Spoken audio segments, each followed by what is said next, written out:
Follow the money. That's what I always say. You always follow the money. Yeah. This is Follow the Money with Mitch Moss and Paulie Howard on VSiN. Hour 2 of Follow the Money on VSiN, the Sports Betting Network, Sirius XM, Channel 158, alongside Jonathan Von Tobel. Stormy, Buonantony with you. We're live in downtown Las Vegas, Circa Resort and Casino. Coming up in about 15 minutes, we're going to do a fun segment called Is That Something You Might Be Interested In? We'll also get a UFC 318 preview with Reed Kuhn a little bit later on this hour and talk some Defensive Player of the Year as our VSiN's football training camp week rolls on today. But first, JVT has something he needs to get off of his chest, which I'm going into this blind. I have no idea what you're going to talk about. When you asked me what it was, I just responded with no. So I didn't want to tell you. So this is, I know I have flaws. I'm not a perfect person. One of my flaws that I think that I have is when I will listen to opinions on a very popular topic, and I think we as a whole tend to get somewhat hyperbolic about things, okay? It's everything's always the worst. This guy always sucks, all this kind of stuff, when there is room to meet in the middle. So I've listened to our guys earlier today. Nick Whalen and Jeff Darlington did a great job earlier this week and throughout the week. Erickson, excuse me, Darlington. Erickson, I apologize, Jeff. We are friends. And they were talking. They did a great job going all through all the divisions and talking. And then they get to the AFC South. And then I hear Nick drop a line, which, I sat up in front of the Subway that I was parked in front of because my wife wanted, a breakfast sandwich earlier this morning, and I went to go get it. What a guy. Yep. And I go, are we really? His line was, if you're thinking about betting anything Anthony Richardson, you should call the number, which, of course, means, you need help. 1-800-GAMBLER. Right. And then that kind of set me, like, that was the straw that broke the camel's back. Are we really doing this? Because Nick's not the only one. Everybody is doing this. Are we really doing this? Are we really assuming that Daniel Jones is head and shoulders better than Anthony Richardson? And I want to bring a couple of points of evidence here to this case. Again, we're just talking about this dynamic between these two. Because Anthony Richardson was not good last year. There's no arguing that. That is not this argument here. My argument is the gap between the two players that we're talking about. So let's start for the first half of the season before the dreaded benching that Anthony Richardson had. Weeks 1 through 8, he plays 6 games, gets hurt. 44.4% completion. Disgusting. 5 total touchdowns, 4 passing, 1 rushing. He commits 9 turnovers, throws 7 interceptions, loses 2 fumbles. That's turnover-worthy play rate of about 5%, Stormy. That's abysmal. Very bad. Less than 160 passing yards per game, 40 rushing yards per game. They go 3-3 in the 6 games that he plays. He taps out, gets benched, and then Joe Flacco comes in. Don't worry, we'll get to him. And then Anthony Richardson comes back, week 11. He plays 5 games. His completion percentage goes up. Not great, 51%, but from 44 to 51. His total touchdowns goes from 5 in the first 6 games to 9 in the final 5 games that he plays in the regular season. Turnovers, 9 in 6 games. Well, the final 5, Stormy, he only commits 6. Again, still high, but improving. Biggest ones are, of course, passing yards go up per game, 171. Rushing yards, he rushes on average for about 11 more per game. Colts go 3-2 in the 5 games that he plays. The thing that also really sticks out for Richardson in the final stretch of games that he played before he got hurt, and I'm looking at you, former UNLV quarterback Shane Steichen and head coach of the Indianapolis Colts, which is in the first 6 games of the regular season, he had 20 designed runs and 13 scrambles, Anthony Richardson. In the final 5 games he played, designed runs went up to 31, and then scrambles go to 8. So they used him differently. He improved. He got a little bit better. To throw everything out, okay, to say this guy's done, he's crap, he looked better when he came back. I would also add, he had 2 fourth-quarter comebacks in the stretch that he played down there, where he comes back against the Jets, comes back against the Patriots, wins both of those games, when a combined 32 of 54 in those 2 games, 4 total touchdowns, 2 turnovers, completed 60% of his passes in those 2 games down the stretch. I'm not done. I'm working. All of this considered, again, he's not good. But you're telling me the dude that over the last 2 years and 16 games with 13 total touchdowns, 16 turnovers, has taken 59 sacks. Daniel Jones is just this monster, this behemoth that he's not going to be able to overcome in a training camp battle. And on top of that, you know what this reminds me of? You're going to have to think. It was a while ago. Let me take you back to 2024, when everybody and their mother, you got to play Joe Flacco. He's just so much better. You got to play Joe Flacco. I came on here. Mitch and Paul mocked me for it. So they played Joe Flacco, Stormy. What happened? They went 0 for 2. He committed 6 turnovers through 2 touchdowns, was god-awful, and they had to get out. And they brought back Anthony Richardson. I understand there's a battle, but to act like there is this gaping chasm between Daniel freaking Jones and Anthony Richardson, who showed signs of improvement last year, I'm out. I'm all the way on the other side. He's winning the battle. He'll be their starting quarterback in week 1. You've all forced me to do this. Okay, there are a lot of layers to unpack from that.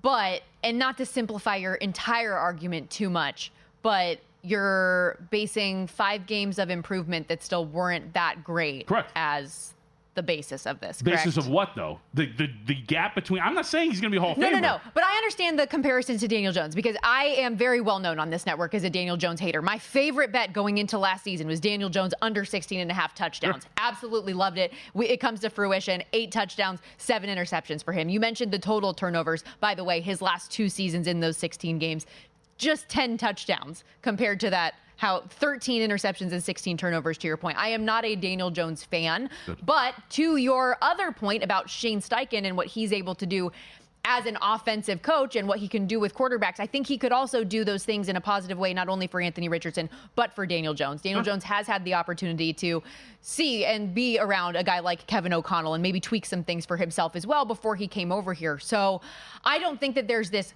gaping chasm between the two of these guys, but I also look at Anthony Richardson as a guy who is extremely gifted, has all of the physical tools.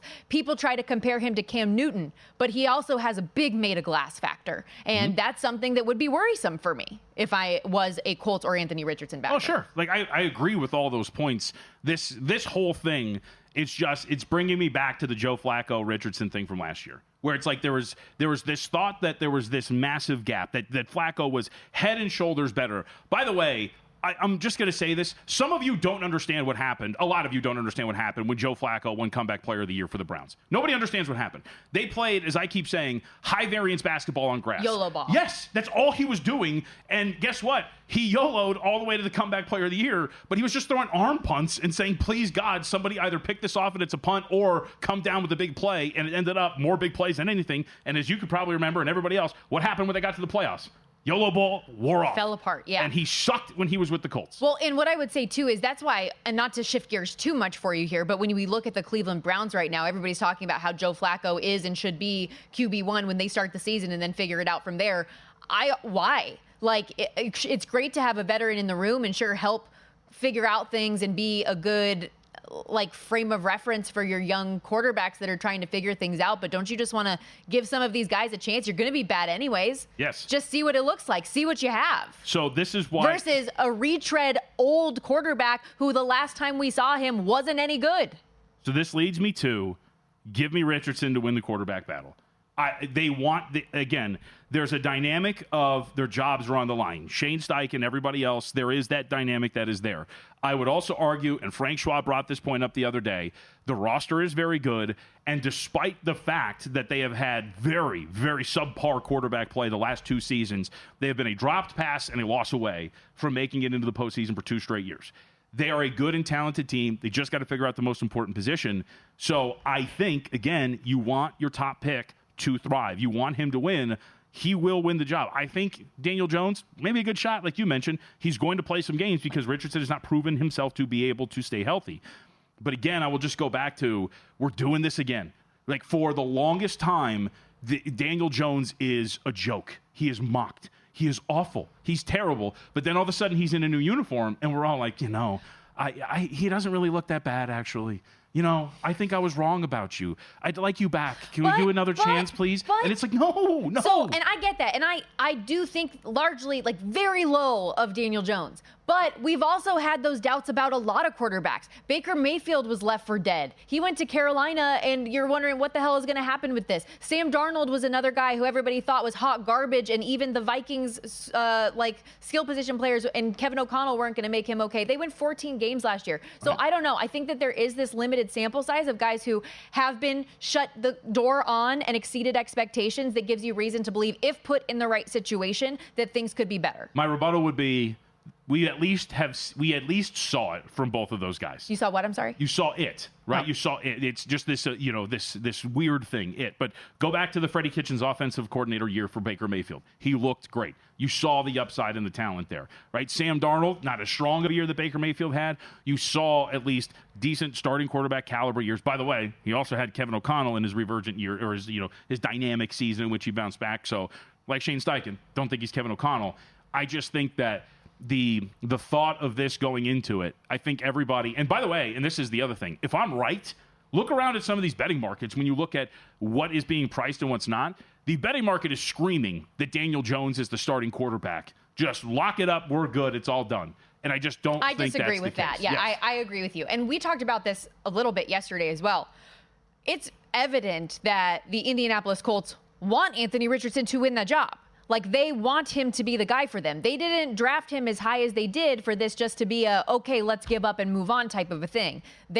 I don't necessarily agree with the way that they've approached this from the big picture, like publicly, that they are saying, hey, this is a quarterback competition. I think that's something that if you do believe that should be an internal thing versus putting that type of public pressure and perspective on your quarterback.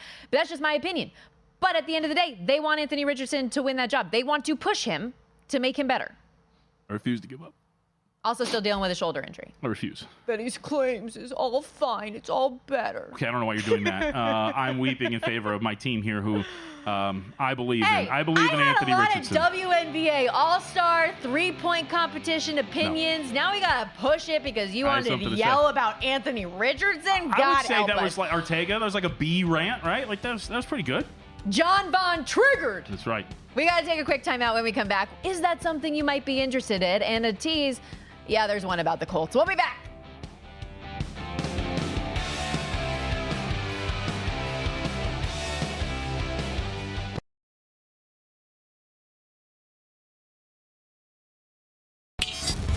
This is Follow the Money on VSiN. What if I told you I have a bet nobody's thought of yet? Is that something you'd be interested in? All right, welcome back to Follow the Money on VSiN, the Sports Betting Network. Is this something you might be interested in? It's a segment we typically do on Money Moves, where you can catch us weekdays 12 to 2 Eastern, starting back up once again next Monday, where our producer Brian Ortega puts on his used car salesman hat, basically, and wants to sell us a handful of bets. And boy, is he feeding the beast to kick us off here, talking about the old Indianapolis Colts. If you missed the rant from my boy JVT last segment, remember, you can always download Money Moves in podcast form, where you can watch all of our content on demand on the VSiN Watch app. But we got the news, of course, yesterday that Anthony Richardson, the Colts QB, is feeling better with his shoulder. He's going to be ready to go to start training camp, and win that the battle. has and win the quarterback battle. That has our producer Brian Ortega feeling fairly confident in the Indianapolis Colts and a bounce back season in 2025. Could you be interested in a Colts to win the AFC South ticket plus 380, JVT? I know you are. I know you are. But not at that price. I think I'd want a little bit more here. As mentioned lightly in the rant about Anthony Richardson and Daniel Jones, this roster's good. They get your guy Charvarius Ward to come into the secondary to play corner for them. They have a pretty decent defensive line. We'll see. I don't think they're going to be one of the best defenses in the NFL, but I think they're a pretty average group. And then you look at the skill positions. I call them a bunch of B-plus receivers, but from A.D. Mitchell to Josh Downs, who's a really good breakout candidate for this year, who's already been great, Pittman, Pierce, others. They have a really good group. They go and get Warren. We know what Jonathan Taylor is. They can run the football. It really just all comes down to, hey, what's the quarterback position going to look like here? So it's within the realm of possibility that this team wins a, average division where 9 wins could get it for you. The question is just what's going to happen with the most important position. And given what we know, I would say I'd want a little bit more than plus 380. I'd want about plus 450 or so for them to win this division, maybe closer to 5-1, just because of that. And of course the dynamics at the top. Yeah. I do believe in Jacksonville. I do think they're going to turn it around, and I think I want a little bit more. I was going to say, I think especially with the uncertainty at quarterback, you should be getting more bang for your buck in this. But what does that say about the Houston Texans, though, that these other teams are so closely priced compared to their plus 110? I mean, look, the Texans are a fine team. Their offensive line stunk last year, and they did nothing to help out C.J. Stroud. He was either the first or second most pressured quarterback last season when it came to just pure dropbacks under pressure. Dropback rate under pressure, or pressure rate on his dropbacks, he was the worst in the NFL. Like, this guy got no time. How many times did we watch when he would just get a snap and shotgun and immediately have to sprint out to his right because just everything was breaking for him? I think that is going to be a problem. I don't really buy into this receiver group being really dynamic. Stormy, the back end of this, you're talking about two rookies, both from Iowa State, to potentially supplement this group that lost a little bit of talent from last year. So I think overall, I just think that from a pricing standpoint, this team is a little too high. I'd be interested in, I'm going to have to look this up, what a exacta of Jags, Colts, Texans, Titans would look like for the Texans. Right now you see Texans at plus 380, similarly priced for the Colts to win the division to finish third. Yeah, just for our radio audience to give you the layout of that first place finish in the division, as it gets taken away from me in our graphic screen, the Texans are plus 110. Plus 110. Jags plus 275. Yep. Colts. And then your Colts there at plus 380. Okay, possible bet number 2. We've talked a lot this season about the potential for decline with the Kansas City Chiefs. Yet year after year, they continue to find themselves in a conference championship or a Super Bowl. Brian thinks that they do it again. 7 straight seasons they've made the big game, but he doesn't think they have enough in the tank to get to the Super Bowl. So might you be interested in a bet in the exact result market for the Chiefs to lose in the AFC title game, plus 550 the price? No, I mean, because here's the thing. So if they make it to the conference championship game, they're going to be very highly rated. Like, what are you going to get on the opponent on the money line, right? Because that's essentially what we're betting here. They're going to lose that game. So they might be pretty heavily favored by that time. I don't know. It depends on who they're going to be. I guess you could play that, but I'd rather just play under like 10.5 wins. I mean, you're kind of playing with fire, right? Like the exact result of like, they're going to get to the conference championship game but lose. There are a couple of those I like, though. I know one that's been floated around a ton, but I think is interesting is the Steelers to lose in the wild card round. Like, there are a couple of those that are kind of fun to me. Sure. But I think, like with this one, and again, like what if a team, let's just use the Texans, for example. What if the Texans sneak in and make a run to a conference championship game and they're a big underdog in a conference championship game to the Kansas City Chiefs? You're going to be in a tough spot. But like either way, I'd rather just go like under playoffs under wins and let's just wash our hands with it. I don't know. In an AFC with the Bills and the Ravens and the Bengals, that they could run into any of the first 2 rounds. That's true. That's true too.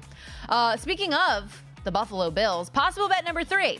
So the Bills, Bengals, and Lions have been very close in recent history to winning their first Super Bowl, have not been able to get over the hump. Could this be the year? If so, Brian asks, instead of just picking one of those teams and writing it out, why not give yourself a handful of options? Might you be interested in a Super Bowl first-time winner prop? Yes is plus 170. So you get the Bills, Bengals, and Lions, who I mentioned, the Vikings, the Chargers, the Cardinals, Texans, Jags, Falcons, Panthers, Titans, and Browns, all as potential Super Bowl winners. So I'm looking at these names and trying to whittle these down. I guess? I mean, again, we're really banking on who? The Bengals, the Bills, the Chargers, the Lions, and that's about it? None of those other teams are going to get this. You don't throw the Vikings in there? Very similar team to last year, just different quarterback. I mean, if you think J.J. McCarthy can make a run and win a Super Bowl, I guess. God bless you. I still have the questions about whether or not that's going to happen. Sure, we can include the Vikings, too. Not your Panthers. I apologize. We love them to win 7 or more games, but I don't know about winning a Super Bowl. So would you rather then, if there's only 2, maybe 3 of these teams, would you rather bet their just outrights versus taking that whole collection of teams that you don't believe in? Because you don't believe in the Browns are favored to win the least amount of wins. No, the Browns could get hot. Cardinals, Falcons, I'm sorry, no. The Jags, as much as we like them, to potentially be better this year, doesn't mean I like them to win a Super Bowl. Titans, no. I mean, yeah, I think I'd rather just bet the outrights on the teams that I think are mispriced, right, than just taking all these teams. Because part of the reason why you get one of these bets would be you're getting a collection of teams that you generally think could achieve that goal.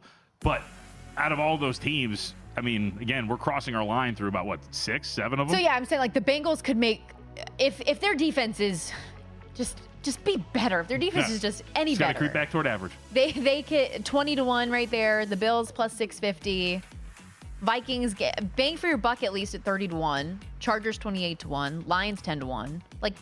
Pick a couple that you really believe in. Maybe that would be a better way to approach it than plus 170 for this collection of oddballs. What about the Colts? Yeah, let's go.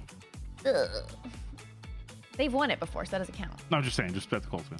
Possible bet number 4, going to college football. We've talked a lot this week about SEC Media Days, finally over from Atlanta. Texas is a team that is considered not only a contender in the SEC, but to win a national championship in year 1 of the Arch Manning era. And Brian agrees that they should be really good this year as well. So he wants to know if we might be interested in the Longhorns winning 7 of their 8 conference games this year. So over the 6.5 conference wins at an even money price. Here's the opponent list. You've got road games at Florida, at Kentucky, at Mississippi State, and at Georgia. Face Oklahoma in the Red River game at the Cotton Bowl. Host Vandy, Arkansas, and A&M. Go under. That's not much margin for error. Well, it's used to the under. Yeah. So, but Yeah, so if you think Texas, this is for the if you think Texas is going to be all that in a bag of chips crowd. Right. I don't. So what is your general philosophy on the Longhorns this year? I think they're going to be good. There's still a reality, too, where they lose like 2 or 3 games in conference and maybe even still make the playoffs, essentially. We'll see what those losses are. But Florida, Oklahoma, Georgia, they could lose those games. I mean, Oklahoma, especially, you and I discussed it the other day. We unveiled them in our top 25 rankings.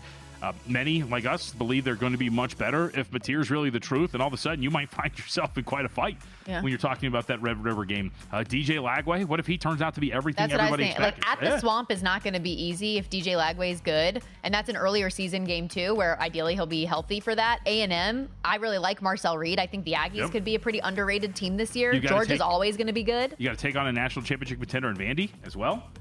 There's Diego a lot of Pavia, I salute you, my friend. There's a lot of spots where you could slip up here in conference. I feel bad for laughing. I can't They be making pulled some upsets last year. I can't be making any bold statements about Vanderbilt because I don't want to get Vandy Nick Saban. That's right. You can do. They can pull some upsets. So yeah. Okay, last one real quickly. 60 seconds. More regular season wins in a head-to-head matchup: Ohio State or Oregon. Brian likes Oregon at the plus 140 price. Can you get on board? Is that something you might be interested in? So most regular season wins. So it's either Ohio State or Oregon. Yep. That's the breakdown. Oh no, I don't. What's the Liam Neeson thing? No. I don't want any part of Oregon there in that dynamic. I think Oregon. You're not on Oregon at all? I got some questions. Well, in the scheme of national title contenders, I don't think they're going to 3 games, but I think got some real questions about the quarterback position for this team. Skill positions banged up as well. Lost a really key piece in the offseason. I think that this might be one of those years where the Oregon is a little bit down by its own standards, and I'm a big Julian Sayin guy. Okay. Watch that spring game. I think they actually might be very, very good. So. And I think Ohio State's going to be really good again, too. Just wait. We'll get there in our rankings. We do have the Follow the Money Moves top 25 that will continue throughout the show today. Looking at Oregon's schedule, though, they do have to play, obviously a very tough game at Penn State midway through the season, but schedule's not too bad for the Ducks. Montana State, though, look out in that opener. One of those FCS challengers. We got to take a quick timeout. When we come back, diving into a little UFC 318 coming up next with Reed Kuhn.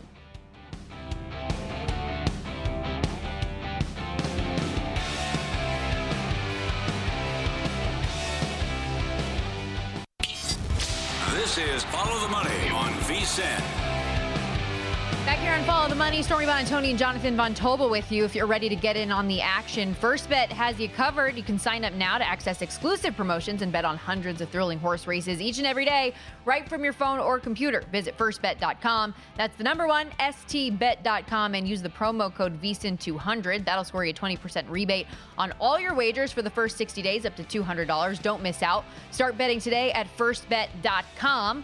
Got UFC 318 coming up this Saturday night in New Orleans. Former UFC interim lightweight champion, 40-fight MMA veteran Dustin Poirier making the final walk of his career in his home state, taking on former UFC featherweight champ Max Holloway for the BMF title in the main event. To help us break down not only the fight of the night, but the full card, excited to welcome in UFC handicapper Reed Kuhn, who joins us here on the Progressive Guest Line. Can follow him on X as well, at Fightnomics. And might as well start right there with Poirier and Holloway going head-to-head off the top. Poirier has won the last 2 in these wins, was now going to be the trilogy final fight here. But as an underdog against Holloway here, do you think that he can have the storybook ending or not? I lean that he should, but there's a lot of complicating factors here. The fact that this is a retirement fight is unusual. I don't know how that affects his psyche. But Poirier has always shown up. Even after a knockout, he still has the right attitude. So that's not really going into the models.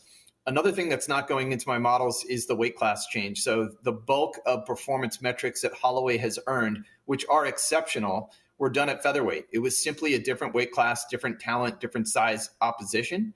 I think that does kind of cloud the models here. And when I ran this, I actually came out with a pass. But if I were to account for that difference in weight size, I see what happening this weekend is going to be very similar to what happened last time they met. And it's simply that Dustin Poirier hits a lot harder. Holloway has always been a volume striker. He's not known for his power. He's probably landed more punches than anybody in UFC history. He just hasn't put people down at the same rate. And when he gets hit by Poirier, he's going to feel it. And now Holloway is on the other side of being knocked out cold against Topuria. And that's just not something you recover from 100%. So even though mathematically the performance metrics are very similar and it's kind of a pass, I'm personally leaning against the math, and that is I'm actually going to sprinkle a little bit on Poirier for the dog. How do you think this goes in terms of maybe the way it finishes? Does it go to decision? Because the other thing I thought was interesting, Reed, was you look at some of the comments, thrown out like war, it's going to be a banger, things like that. Like, I wonder if Poirier is going to get hypnotized into trying to go out with a flourish, and it becomes, hey, let's just stand and bang. Yeah, you might think that. I think fighters are known to say one thing and do another. Right. I've been on the side of consulting people to do exactly that. Go tell everybody that you're going to stand and bang, and then it's a wrestling first mentality. Who knows what they're actually going to do in there? They are both very capable strikers. They actually use a very high pace, and it's very even. So just the level of activity, you should be expecting a fight of the night type performance as long as they're standing. But if it does go down, it's definitely Poirier who would be the initiator, and he's very good with submissions on the mat. So if he thinks that he's edging around ever so slightly, or that it's even on the feet for the first 2-3 minutes, you might see him take the fight to the ground just to win that round. And so to your question of does it go the distance, it might. I would take a more conservative view. And, if you're looking for a parlay or a single game parlay, I would take the over 1.5 or over 2.5. I think it does take time to develop, but you could see a late finish. So with that in mind, anything for method of victory that stand out to you for these two as well? Well, Poirier has multiple angles here. Holloway really is more of a decision guy, and I don't know if he can knock Poirier out at this point. The weight class change does complicate things, of course. If I were to pick one, I might go Poirier inside the distance. But again, I think a safer angle, it's a little bit chalkier, is just to assume that this takes at least a few rounds for any kind of outcome. All right, let's go to some of the other ones you might have an opinion on. Paulo Costa right now, a decent underdog, plus 190. Roman Kopylov is about minus 230. What do you have here? I've got a few guys that fall into the same bucket. I think in this case, we have a veteran guy, Costa, whose stock has fallen a little bit too far, given where the price is landing right now. This is not a strong lean, but I do see a little bit of value just in the price. There's probably 3 different guys on this card where I feel like I'm not predicting that they win above 50%, but I am saying that their price, their return is higher than their expected win probability. Sure. So I see a small sliver of value here on Paulo Costa. His back is against a wall. He's had more losses than wins lately. And this matchup is probably going to stay on the feet with Kopylov, and Kopylov is a hard hitter, but Costa has been against the best. He hasn't been knocked out lately against talent like Whitaker, who is an excellent striker. So really, if Kopylov doesn't land a really clean knockout, he might just get outstruck, outpointed. And so I think Costa has enough to back as a nearly 2-to-1 dog. How about in the welterweight bout between Kevin Holland and Daniel Rodriguez? Holland enters Saturday winning back-to-back fights. He wants to fight 7 times in this calendar year and is looking to ride that wave in this matchup. But the price is anywhere from 5-to-1, minus 625 in that range as a favorite. Are there any alternate ways to get invested in him if you think he wins? I do think there's other angles here, and I do absolutely agree that he is the favorite here. A couple things are going on. First of all, the guy is busy, really busy, and he loves to fight. He didn't take any damage in his last fight. He finished it very quickly with a choke. He has the submission game to win this fight. Daniel Rodriguez is a great point striker. He does have a few knockdowns, but his knockdown rate per strike landed is actually below average. So he's more of a volume guy, and he has almost no ground game whatsoever. So even though Holland has never been knocked down, I don't know if he necessarily wants to turn it into a boxing match. He's going to have a huge range advantage, gives him an advantage, keeping distance, getting the fight up against the fence. And I think that's where he has a massive advantage. I think he takes the fight down and he gets a submission. If you're looking for an angle, I like a pretty good return on Holland by submission. I think you're going to get nearly plus 200. I even saw just Holland to get more than one takedown as a pretty juicy return. So that's a very specific prop. And obviously those two things are correlated. So yeah, I like Kevin Holland here. It was tough to just watch his price go up and up all week until today. So smaller return on a straight up play, but there are other angles. I know there's a couple of fights you have interest in, but you sparked something when you were talking about what else is available. How much have these markets evolved, Reed, since you've been doing this, all this time, and now with all these books available, they're adding more and more in different sports. What is all available for you when you're talking about ability to wager on these fights? Yeah, the fight game has long had a pretty loyal following. If you go back 10 years, back when the book came out, you could, first of all, it was sides and totals, and that was it. And then you got the method of finish, and that was a great one. Lately, you're seeing all sorts of things. I mean, just how many strikes are landed in the first round. You can pick almost any kind of outcome, even down to the type of choke. So just the availability of different outs, different angles, all of that went up. Obviously, I don't know about the limits on some of those props. They're probably pretty tight. But yeah, that's been fun to watch. Now, when you're running models, though, you can't get that specific. I think anybody taking a quantitative view is going to be more macro than that. And certainly I am. I'm just trying to pick a side. And then I read the tea leaves of, all right, well, what are the strengths and weaknesses of each fighter? And then I'm trying to figure out what is the best path to victory. And Reed, obviously there's still a couple more fights that are on that main card, a full undercard as well, as you went through your modeling for this weekend. Any other clear edges that you found in your numbers? Yeah, well, in terms of a favorite to back, I like Ryan Spann. Now he's up at heavyweight, not normally going there, but the lightweight to heavyweight jump is probably not as much of a risk as it is in other weight classes. Arguably, light heavyweight is even more competitive. And if I rack and stack their numbers just next to each other, I see check marks all the way up and down the block for Ryan Spann. Now, he is a little loose on defense, and that's a dangerous thing, but his opponent tonight or tomorrow has no knockdown scored, and he's also been dropped 4 times. So I just see like a lot of advantages favoring the favorite here. So, whether you want to throw him in a parlay or just back him straight up, I like Ryan Spann. And in terms of a dog, Kyler Phillips, that's a really sneaky matchup. The bantamweights, they might steal the show. They're very busy guys. They're both well-rounded. They have striking and grappling. Kyler Phillips, though, at a plus money, if I were to just take these guys at coin flip prices, I would take Kyler Phillips. So if you're going to give me any plus money at all, I'm going to take that bet. Both these guys, I think, are 1 or 2 fights away from being in title contention. So it'll be interesting just to see who gets their hand raised there. Reed, this is great. We so appreciate your insights and breakdown. Thank you for doing this. Yeah, no problem. It's a great fight card. So normally I'm cooking steaks and posting pictures of wine, but I'll be away game, so I got to outsource my cooking tomorrow. Oh, yeah, I was say you can multitask, but yes, on the road. Reed Kuhn, everybody, really appreciate his time. Follow him on X as well, at Fightnomics. I think I might tail him on that Kevin Holland by submission. Plus 225, I see. I think as we get to the commercial here, I'm going to throw that in on my app, so I've got some action on Saturday. I'm fired up, man. Although I know he said that it was a pass, like based on his numbers, but he gave the edge to Poirier. Mm-hmm. How did you feel knowing that you have a Holloway ticket? Oh, it's okay. I mean, I just want to watch the fight.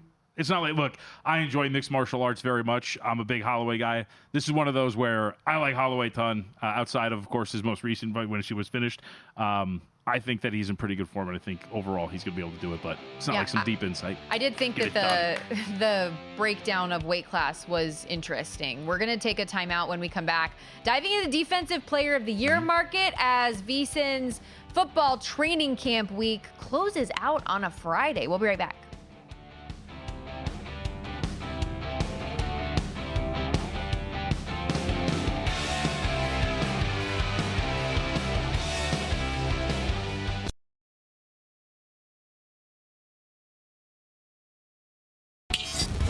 This is Follow the Money on VSiN. I did it. I locked it in. Kevin Holland plus 235 by submission here at Circa. I know we have in-pocket plays a little bit later on in the show, but you gonna watch? He got me excited.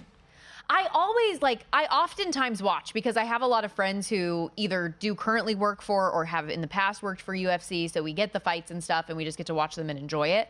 But I just really, I'm looking away constantly during the fights. Oh, really? Constantly. Like the violence bothers you?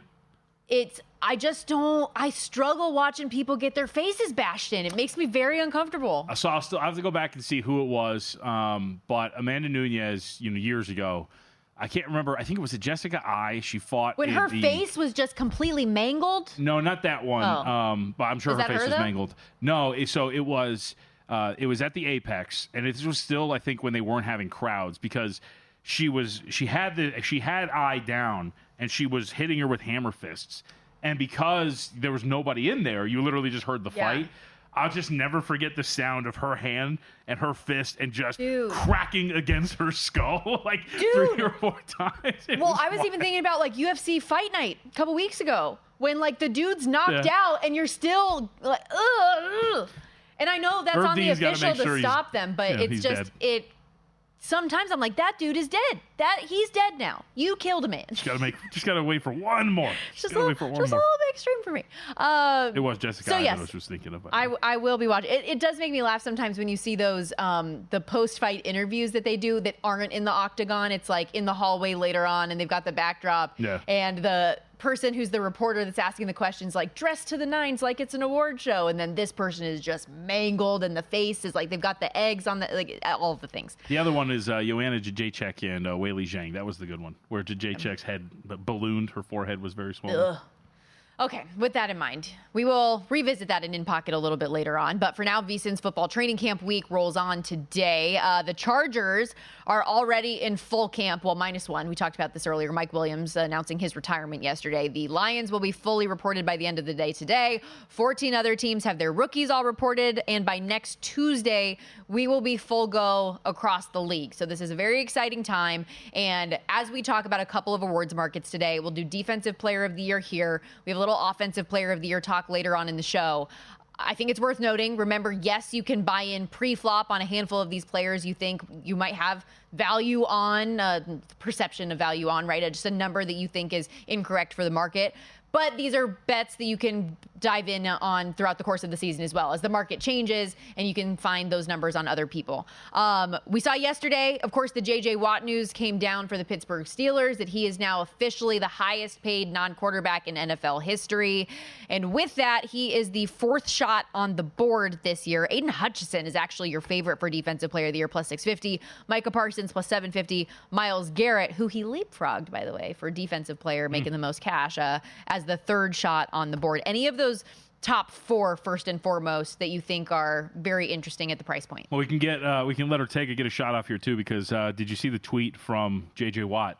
Oh, I loved it. After T.J. Watt here. I swear if this guy even lets me begin to reach for my wallet at dinner. It's pretty good. Hilarious. J.J. Watt, All-American guy. Totally authentic. I love him. So I wanted to start here at the top and get your thoughts on something. Wouldn't you? I know it's obviously for people who are just like playing for payouts, this is probably going to be like, no, absolutely not. Wouldn't you rather bet Aiden Hutchinson to win Comeback Player of the Year than Defensive Player of the Year? Even though the price point is very different, like you say, like plus 250 for Comeback Player of the Year compared to plus 650 here, but 100%, yes. Because I understand that he is a very good player, but he's coming off of that very serious leg injury. Your floor in terms of, or I'll just say, what you have to achieve to win Comeback Player of the Year is going to be much less than what you'll have to achieve to win Defensive Player of the Year from a statistical output. And I'm sure, I shouldn't say I'm sure, you'd also be in a position where I don't think that if he's good enough this season to win Defensive Player of the Year, would he not then take home Comeback Player of the Year as well? So you're in a pretty good position there. I kind of want to draw a line through Aiden Hutchinson at plus 650 just because of all these other things. And there's, I think, another way and a safer way to attack Hutchinson coming back and having a successful year. Okay. Yeah, I would. Is that fair? I do. I would agree with that concept. And I think he's very, very live for Comeback Player of the Year if he's even 75% of what he was when he got injured last year. So I'll go to then one that I think is pretty interesting. And it's not great, actually, some of the news that we got. I think it was either earlier today or yesterday. Either way, we've seen Max Crosby's odds to win Defensive Player of the Year go from about 20-1 down to about 16-1 when these were first posted. We got the news today that I think it was Lawrence that was put on the PUP list for the Raiders, if I remember correctly, along the defensive line at defensive tackle. I want this Raiders defensive line to be fully healthy because I want Max Crosby's job to be easier if he's going to win this award. But if they are healthy, on paper, I think it's a pretty solid defensive line that can get after the passer. Crosby, of course, among some of the best in the NFL to be able to do it. If I'm right that the Raiders are going to be, I think, plucky, surprising, a little bit better, push for a playoff spot in the AFC, they're going to do that with Max Crosby bringing this defense back to average to an extent with the way that he plays. I think Crosby would be pretty live to be able to do this. Some of his problems that he's had in the past, Stormy, have been he's been great, but his defense has been god-awful. And it doesn't really jive with giving Defensive Player of the Year to a team that is ranked 28th in defense in whatever category you want to pick at this point right now, where in a day like this, you could, or excuse me, in an era like this, a season like this, you can make a pretty strong case that if this defensive line's healthy, if he's got some help, so he's not just the only threat along that defensive line, and if they're winning more games than they should, he'll be pretty live to win this award, and he's respected. That's the other part. He is an established edge rusher who can put up the numbers that the media respects enough that they would give him his votes. He's respected by quarterbacks, too. Patrick Mahomes said he's like the scariest guy coming at him. So 16-1 that price. I actually wanted to ask you about the guy that's right below him on the odds board, in Nick Bosa with the 49ers, because this is a defense that obviously lost a lot of really good talent this past year. Dre Greenlaw, Talanoa Hufanga, Charvarius Ward, who we talked about earlier, no longer there. You do have Fred Warner still on that side of the ball, but he's not really a guy that puts up the types of numbers that are Defensive Player of the Year award numbers. Like, you want the sack getter, tackles for loss, and all of that, that Nick Bosa has had. He's been a Defensive Player of the Year in the past. If this defense can get more of the I don't know if I want to call it grit, anger, whatever you want to call it, that they had in the past under Robert Saleh, could he be a candidate for you at that number? I mean, I think so. I think just the fact that you get Saleh there, right, is a pretty good plus for the way that this thing's going to get run. I don't know if he's going to emerge as a great second option, but I know that you and I had made this case too, that I think you're pretty excited that you go and get Huff as well to kind of help with the rotation along the defensive line. I think that's a very underrated addition. Yeah, because he really broke out in his, I think it was his first or second year under Saleh when he was with the Jets. It's a system that seemingly he is comfortable with, so I think that would really help you out in that regard too. I'm with you in that, look, we think this team's going to be good. If they're going to be good, the defense is going to find its level once again when you're talking about being a top 10 defensive unit. And if they're going to do that, then he's going to be there. And similar to what we're talking about here is he's got the reputation. Defensive awards, I think, generally are pretty reputation-based. You've got to put up production, but on top of that, you have to be already a respected defender at your position, and he's already been there. I guess the caveat would be, he's going to be healthy. He only played 14 games last year. Obviously, he's getting older, and he's not been in the league that long, but still, they've played a lot of football, the 49ers have. Are we going to trust that he's going to be able to play enough games? I would say generally yes. He seems to be healthy, reading between the lines, but that, I think, would be my only trepidation. A couple of young guys, shorter shots on the board as well, and Willie Anderson, 13-1, Jared Verse, 15-1. You'll notice a theme of pass rushers. Yep. When we get to Pat Surtain, 40-1 or longer is where you get some of those guys that could be big interception getters. No. Any of those types of secondary players that could interest you in this market? No, I don't really think so. You know, you have like the Eagles defensive backs there, right? Cooper Zine, Quinyon Mitchell, and you go like obviously much longer there. As you're kind of alluding to, obviously we just saw Surtain win it, but unless you're putting up the splash numbers of those interceptions, it's really hard for these guys to win this. I mean, do we make the case for Sauce Gardner after getting his money that he can do it? Do you like betting on guys after they got paid? That's not usually my favorite thing. I was going to say, I know you don't really like that in the general sense either. I mean, Whether that's reality or not, it's just not something that I like for me, I don't know what the correlation would be there, like to getting paid and having a negative performance, because we've seen get comfortable. I mean, yeah, you do, but like you also, some guys really continue to play well, right? Like we've seen the quarterbacks do it. So I haven't really thought of that as part of the process for me.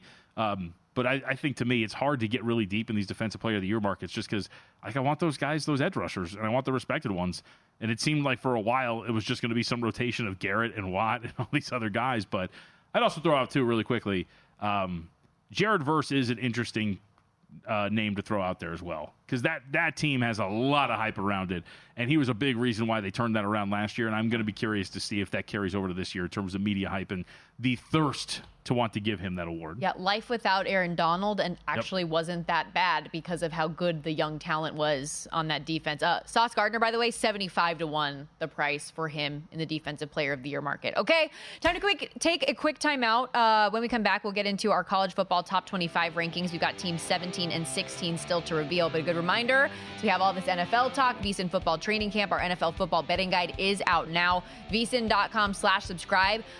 The final day for our early bird pricing is coming up soon, though, July 31st. So get in while you can. Not only do you get access to our guides, but all of the information and tools up at VSiN.com each and every day. VSiN.com/subscribe. We'll be right back.